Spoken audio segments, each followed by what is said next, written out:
When disinformation and misinformation have become normalized, it's critical to have a news source you can trust. This election season, make Connecticut Public a part of your informed choice for local and national news. Accurate, factual content generated by real journalists, not AI. Connecticut Public. Real journalists, real research, real facts, real reporting. Really. To learn more, visit ctpublic.org.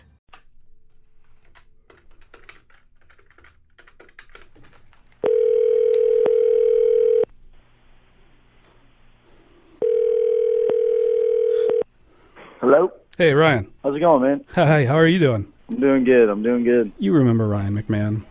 He was the top position player prospect on the Yard Goats at the beginning of the season, and he was the first player to get promoted to AAA Albuquerque from Hartford this year. Good. So tell me, where are you right now? Where am I reaching you right now? We are in Denver. And Ryan McMahon is going to make his major league debut. On August 11th, McMahon became the first 2017 Hartford Yard Goat to get promoted to the major leagues, to the Colorado Rockies. Tell me about that. How'd you get to Denver? Tell me the story. Well, we were in New Orleans playing the Baby Cakes, and then I got told after the game that I was going up to meet up with the big club. He had a great couple of months in Hartford.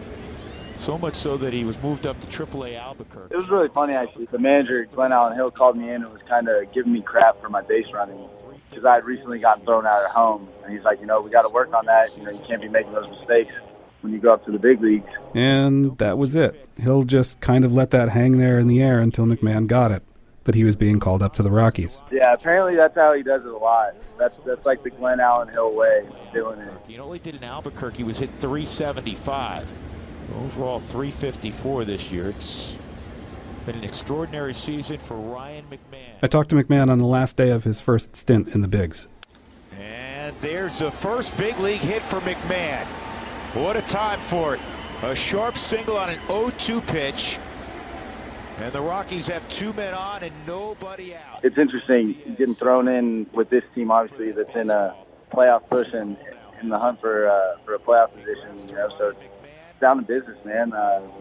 Very serious every day. We're here playing to win. The Rockies have been bouncing back and forth between the first and second wildcard spots in the National League since July. They promoted McMahon for 8 days in the middle of August, and then again as part of their September call-ups. He got a split finger down, rips it to right field. It's just kind of like every level in baseball that you move up. It's just more and more consistent. So you come to the game, you're playing in and stuff like that. Boy, there's nothing like running down the first after your first major league hit. You feel like you're running on a cloud. You don't even feel your feet touching the ground. He's gotten into 9 games in the big league so far, and he's got 2 hits with a double and an RBI. Good for him. And as we said, timely. I felt confident in the things that I do, at the plate and defensively, that I could come up here and compete. I wouldn't say it's necessarily faster. It's a lot cleaner. Everybody takes care of their job and stuff like that. I asked McMahon up in the rarefied air of Denver what he thinks now about the time he spent playing in Hartford. And all he really talked about was Yard Goats manager Jerry Weinstein. Jerry's big go-to line is there's 2 types of fun. There's, the celebrating, walk-off homers and winning games kind of fun. And then there's type 2 fun, which is taking extra ground balls and doing all the extra hard work so that you can later have fun. Which is to say, type 2 fun is the kind of fun that is not fun at all. Now the 2-2 pitch is lifted toward left field and deep. Ender and Santana on the run. Nobody's going to get that. It bounces off the wall. So it's not fun while you're doing it, but it's going to lead to having fun times. Fun times like playing Major League Baseball for the Colorado Rockies. McMahon with his first RBI. That's Jerry's big 2 go-to line, and it really hit me when he explained that to me and stuff. So just helped me stay locked in and work hard through all the tough times. So when you're taking grounders and when you're working out and all that stuff, that's what you're thinking is this is how I get to the other kind of fun? Yeah, it's not fun right now, but it's going to help it be fun later, right? And that one almost a 2-run homer. First RBI for McMahon. And he's in scoring position now for Alexi Amarista. From WNPR, this is the second first season, a behind-the-scenes podcast about the making of a baseball team on a year-long do-over. I'm Jonathan McNichol. Type 2 fun is a Jerry Weinstein coinage if I've ever heard one. He has all these little self-contradictory terms he uses. Words like simplexity, or this one he has for a pitch that could be a strike or a ball, a striball. And it's not just these seemingly nonsensical little chestnuts either. There are deeper contradictions in the manager that is Jerry Weinstein. He never played professional baseball, he never even tried to, but he has such a deep knowledge of the game that he makes a point of keeping the players aware that every piece of advice he gives them could be, well, wrong. He's made a life out of teaching and coaching and developing baseball players, and the philosophy he's crafted rests mostly on empowering the players to teach and coach and develop themselves. He says repeatedly that his job is to eliminate his job, and it turns out that in one more little act of contradiction, his first season as manager of the Hartford Yard Goats will be Jerry Weinstein's final season as the manager of any baseball team.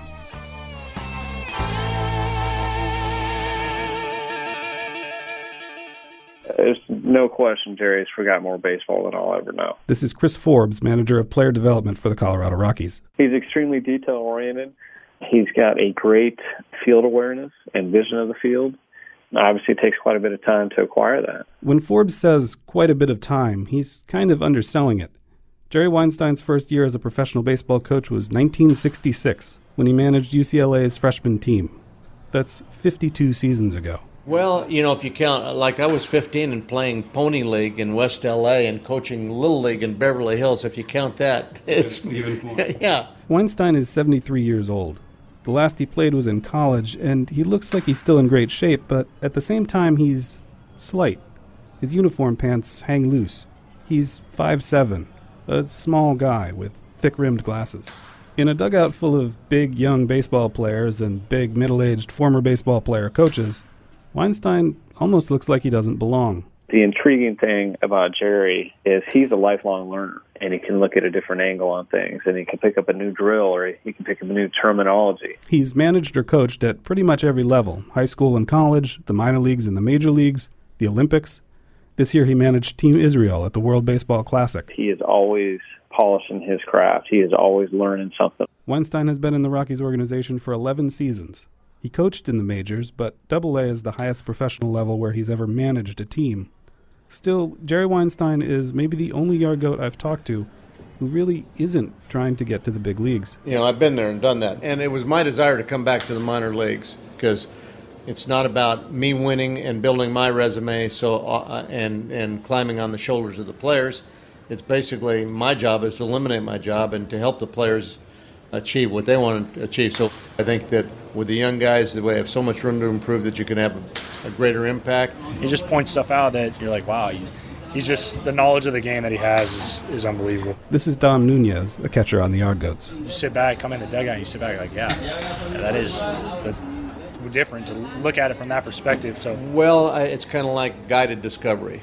And I'm really a big believer in the Socratic method of teaching. And what do you think? I mean, when he's on the top step right there, he's locked in the game like nobody I've ever met in my life. I mean, he does not miss a play, I promise. They're going to go through a player development environment where they're going to get good information, they're going to get average information, and they may get bad information. They better have a filter to know which works for them. Sometimes a little overwhelming for guys. I mean, every single play he's turning around and pointing out, what we should have done better, blah, blah, blah. But they understand that I may be right and I may be wrong, but my intent is to help them and not help me. And the information is handed out with good intent. But there's no always or nevers in this game. There's not one thing that works for everybody, and you got to figure out what works for you. And they're going to have to make subtle little esoteric adjustments continually in this game, and they can't depend upon the coach to do it. It's pretty special. And I think the number one thing is just the accountability that he holds you to, the high standard that he holds me to, because I think he knows how good I can be. Nunez is really good, really good. Probably for sure the youngest catcher in this league. Really mature, not sensitive, knows how to filter information. At the beginning of the season, 22-year-old Dom Nunez was widely thought to be the second-best position player prospect in Hartford, behind only Ryan McMahon. Left-hand hitter with power, and he can hit fastballs on the inner half of the plate.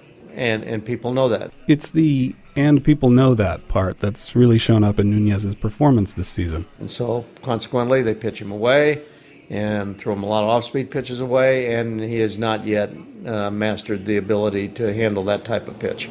If you looked at the back of Nunez's proverbial baseball card at his 2017 season, the first thing you'd probably notice is that he's hit .202. There's no way to sugarcoat it. Dom Nunez hasn't hit Double-A pitching this year. Jeffrey Paternostre writes about prospects for Baseball Prospectus. He can run into one every once in a while. There's some power, and he knows the strike zone very well. These are all good things. These are all like sort of projectable things that you'd think would serve him well even at this level, but it's just, it doesn't pop.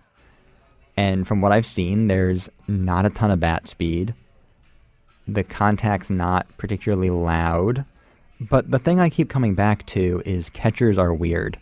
Catchers have so many defensive responsibilities. Managing the pitching staff, calling a game, just the day-to-day, knowing the hitters, knowing your pitchers. There's so much sort of mental space, mental energy taken up with that. You still have to go out and take BP every day. You have to figure out how to hit the opposing team's pitchers. There's the daily grind of being a catcher. It's the most physically demanding position on the diamond day in and day out. For me, I'm never going to touch the big leagues. If I can't catch, then that's my game, So I spend a lot of time back there, whether it's doing drills with Jerry. We spend a lot of time in the cage off the machine. I'm out here on the field doing bunt defenses, doing plays at the plate, stuff like that, And Nunez is in good hands doing drills with Jerry Weinstein. When Weinstein did play 50-something years ago, he played catcher. Coaching catchers has been a focus of his career ever since. When he was a coach in the big leagues for 2 seasons, he was the Rockies' catching coach. And in 2014, he wrote a book, a sort of soft-cover textbook, The Complete Handbook of Coaching Catchers. Jerry Weinstein literally wrote the book on coaching catchers. I call it simplexity. What'd I tell you? We want to keep it simple, but there's some complex elements, especially from a pitch calling standpoint. Weinstein's full of all these little nuggets of wisdom about catching. Like that for the first pitch after a pitching change, the catcher should almost always call an off-speed pitch. Well, because if you watch games and whenever a catcher goes out or when a pitching coach comes out, a high percentage of the time the next pitch is a fastball. A lot of times, they really gear up for fastballs, and if you can throw an off-speed pitch, that will help you in that situation. Or like that for the first pitch of an inning, the catcher should almost never have to put a sign down to call the pitch. The pitcher and the catcher should figure it out in the dugout beforehand. Hey, who's coming up? And support for this podcast comes from Hartford Healthcare. Elevating Health is funded by Hartford Healthcare. A new treatment for Parkinson's disease awaits FDA approval. Dr. Tony DeMarcata, medical director for Hartford Healthcare's Chase Family Movement Disorder Center, explains how this new drug can significantly improve quality of life for people with Parkinson's. Some people develop what's called motor fluctuations. A medication such as phospholevodopa or Vyalev is going to be invaluable. We can infuse the medication continuously for 24 hours, and they're not going to have that downtime with the return of the symptoms. There are also surgical options already available. Dr. DeMarcata tells us more. We have changed over 200 lives with deep brain stimulation surgery, and the first in the state to offer high-intensity focus ultrasound for Parkinson's disease and essential tremor. And when phospholevodopa becomes available, we will be sure to offer that option as well to our patients. To learn more, go to ctpublic.org/elevatinghealth. What's the situation, how we're going to attack him, so the preparation, so we're not just winging it out there. And one of my favorites, it's Jerry's thought that when a pitcher is angry, when he's mad about his own performance or something a hitter did or a call an umpire made or whatever, the catcher should try to use that anger to motivate the pitcher. Yeah, some guys, when they get pissed and they turn their Energizer up and they're better. They make it work for them. And some guys don't, and sometimes when we see a guy in rage, we think, oh, hey, now calm down. Well, maybe he operates best when he's at that level of arousal. And again, that's knowing your individual pitchers. So the catcher is like a psychologist. I mean, I guess what I'm really interested in is the catcher's part of almost part of the coaching staff. He's a psychologist. I mean, you're knowing the personalities of the people you're dealing with, not just pitchers, but anybody on the team, because you're basically the quarterback. You're looking out at the defense, and you're pretty much running the show. He's the bridge between the coaching staff and the team. This was a Monday afternoon in late August, the opening day of a series against the Altoona Curve. I'd met Weinstein at the park at about 11 in the morning, but I'm told he gets there most days by 10. On the days of night games, which are most of the days in the baseball season, that makes for a 12 or 13-hour workday. It's 73. 1 for 5, 6 for 15. The player's day starts by 1, with meetings and practices and workouts, lots of Type 2 fun. Yes. And the catchers probably have the heaviest workload, in part because, while the players are partly responsible for developing themselves, the catchers are also partly responsible for developing the pitchers. 2 bad misses, both out of the ballpark. This was about 1:30, and Dom Nunez was catching a simulated game for pitcher Craig Schlitter, a second-half call-up from the high-A Lancaster Jethawks. He's had some struggles here. He hasn't had, from talking to the manager and pitching coach in Lancaster, what they said he could do, he has not done what he can do here yet. Schlitter won 10 games in the first half of the season and was leading the high-A California League in wins and innings pitched when he was promoted to Double-A.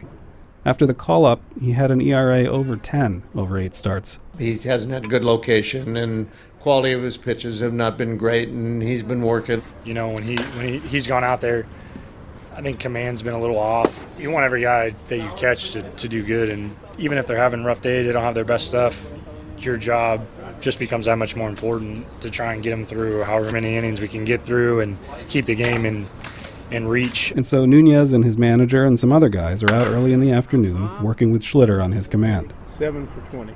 The idea with the drill is to throw 20 pitches against hitters and hit your spots, to hit the catcher's glove with as many pitches as possible. Yeah, within like a 3 to 6 inch radius of my glove.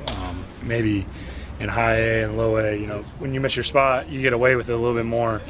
The hitters here are definitely another pretty close to big league hitters, I would say. They take care of mistakes.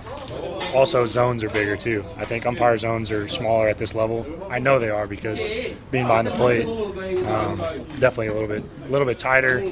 Catchers, of course, have to have a real fluency with the strike zone, and skills in this area are just becoming more and more important. Because one of the major trends I think we've seen recently in player development and sort of across Major League Baseball is the emphasis on catcher receiving or catcher framing. This is Jeffrey Paternostro from Baseball Prospectus. The ability to keep borderline strikes and to make borderline ball strikes, essentially. Usually in a game, 3 or 4 pitches determine the outcome of a ball game. And so, it might be as subtle as, that pitch could have been a strike or could have been a ball. Here it is. I call them straballs. They could be strikes, could be balls. You're going to catch, in a given season as a catcher, 2,500 pitches. You're talking about fractional runs on any given pitch, but it adds up over the long haul. And some of the command stuff bleeds into some of the framing stuff, with the idea that command might be you're making strikes that are easier for the catcher to catch and also aren't in the middle of the plate. So there's an interaction between the catcher framing the pitch and the pitcher putting it in a spot where the catcher can frame it.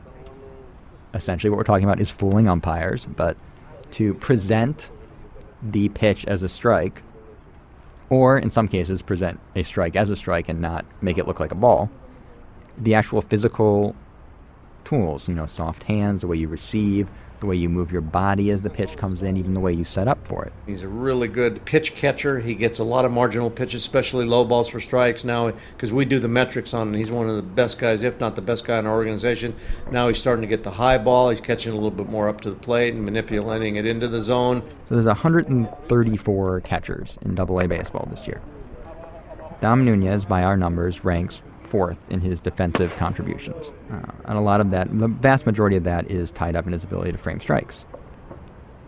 He's been worth, in total, 11 runs above average defensively. That's incredibly valuable to a team. The general rule of thumb is that every 10 runs add up to a win, which would translate to Dom Nunez being responsible for more than a whole Yard Goats win, based almost just on his ability to make the pitches he catches look like strikes. When you catch it, you kind of know it's a ball, but maybe from his perspective or pitcher's perspective, it looks like a strike, And I try to make it look as good as possible and try and do my job to get a strike. And honestly, that's probably the most fun thing about being a catcher is that part of the game is that I can do that. There was an early law, sort of a baseball analysis called Nichols' Law of Catcher Defense, which said that a catcher's defensive reputation will be inversely proportional to how well he hits.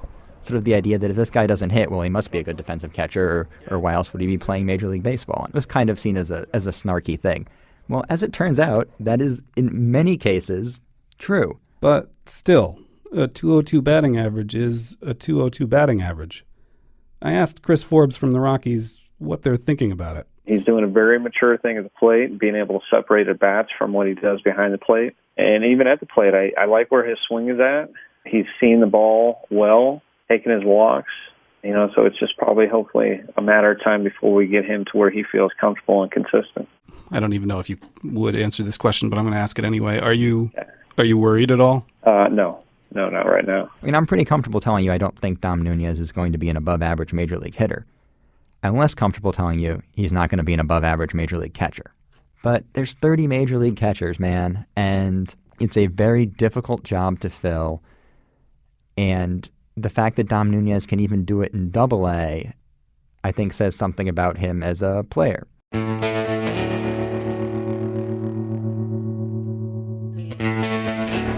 Joe's not here anymore. Yeah, Joe was traded. Yeah. Kramer's hurt. Matheson is away and Chase up. By 2:30, with more than 7 hours and a 2-0 loss still left in their workday, Jerry Weinstein and his catchers had moved on to a different version of Type 2 fun, a meeting to go over Altuna's roster, looking for strengths to avoid and weaknesses to exploit. Reyes, bunt and runner. Matheson will bunt and run. In the morning, I'd asked Weinstein about next year, about what he planned to do at age 74. I think at this point I'm going to, maybe look for plan B. I think dragging my wife around for 142 games might be something that's not in the cards. Jerry and his wife Andrea have been married for 50 years, for almost all of his baseball career. He won't coach again next year, but he plans to stay in baseball, maybe in player development, probably doing a fair amount of speaking. Maybe he'll even write another book. Who knows? I'm not a golfer. I like to work out. I like to read. I like to write. I'm a pretty shallow person. I got this one cylinder. And plus, I think when you get older, you got to... Your brain gets a little stiff, and if you don't do something, you're in jeopardy to be a babbler. And being around young players, young coaches, and also mentoring coaches and players, not only baseball, but this is a life experience. There is life after baseball, even though I haven't found it. Suchi is still here. Got a lot of strikeouts, probably close to 50% strikeouts. Slow bat. Hard in. Yeah, hard in. Coming up on the second first season. And they were out of it. I'm like, how can you be out of pork roll? You're in the middle of Southern. It's not an artisanal product. It's hard to believe. April feels like it's 7 years ago when we opened this building up and brought fans into it. This episode of the second first season was edited by Jeff Cohen and Katie Tolarski. Heather Brandon is the digital editor. Katie Tolarski is the executive producer. The sports highlights in this episode featured Drew Goodman, George Frazier, and Jeff Hewson on AT&T Sportsnet Rocky Mountain, and Chip Carey and Joe Simpson on Fox Sports Southeast. Our theme song is by the great Jim Chapdelaine. You can find the second first season on iTunes or Stitcher or wherever you get your podcasts, and we're on the web at wnpr.org/secondfirst. You can find me on Twitter at McNickelPants. The second first season is a production of WNPR. I'm Jonathan McNichol.